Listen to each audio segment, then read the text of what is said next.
and helping you understand, I'm seeking to understand you, and you're seeking to understand, here's how this plays out in a system that you're expected to participate in. Right. And that hopefully we have successful outcomes in. So I think that at least is one element of, from classroom management, of shifting the approach that we have within dealing with those moments of behavior infractions that happen in our classes every day. Right, which is something that we can share like with all staff and kind of like help them understand positive behavior intervention. What do I know? What do you think?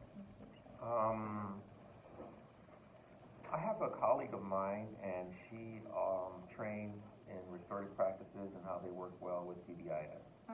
And I do think I don't know, I think that while we can train, or teachers can come to trainings, and I just don't know what the outcomes would be for that. Because you know that, I mean, you could go to a training and then still not do anything. So then what's the incentive maybe behind a teacher doing that? Should it be incentivized? I always think an incentive is nice, but the incentive is that your classroom is going to be running much smoother. Right. You know. And learning happens. And learning happens. Right. Should that be evaluated by an administrator? Well, I don't think that's the sort of a, so that's in the punitive world, right? So the administrator's evaluating whether teachers are doing it or not, and whether it's effective or not.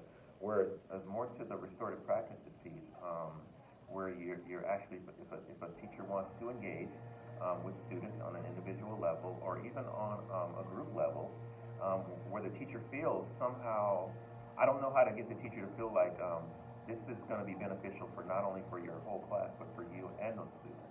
And so I just think that somehow a teacher needs to see the benefits, or those benefits need to be out there some kind of way. But definitely restorative practices, with doing restorative conversations with individuals or groups, and then also circles.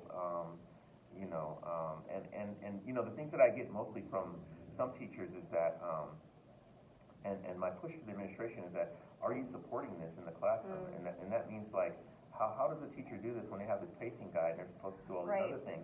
How are they going to do this? Do they have to think? Are you really supporting them in doing this? And so I hear different things from the teachers, and some things are, mostly I hear no, because they have to I have to keep it pushing. Yeah, and keep moving. That's what the expectation is. So got all content. Right, and so you have to know from my end, I do get in his ear about it, because Mr. Whitmire, that's his vision for restorative practices on site. And so I do have to, you know, talk to him in a way that is sort of like, well, are the teachers, are they being really supported? And the ones who want to do that, are they being supported in that? And so there has to be a support coming from them. And then I also feel like he, as the administrator, has to have support from the district, right? In order to be able to carry that out too. So there are all these levels of support, and then at the end, the students are the ones who suffer. And then also the teacher suffers, you know, burnout and who knows what else, you know, from not being supported, or for having a classroom that's sort of quote unquote off the hook. You know, so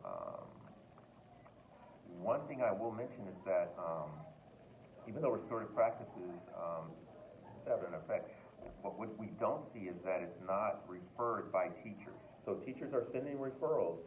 The disciplinary person is deciding to send them in different routes. But at that referral process, the teacher is not checking the box for restorative justice or restorative practices. Why that's not happening, I don't know. But I can only assume that maybe they feel like that's not what I want to happen right now. I want some discipline to happen, and I need it to happen. Whereas, in fact, is that discipline that's going to happen, is that really what's going to end that relationship with that student, or is that going to hinder a relationship with that student?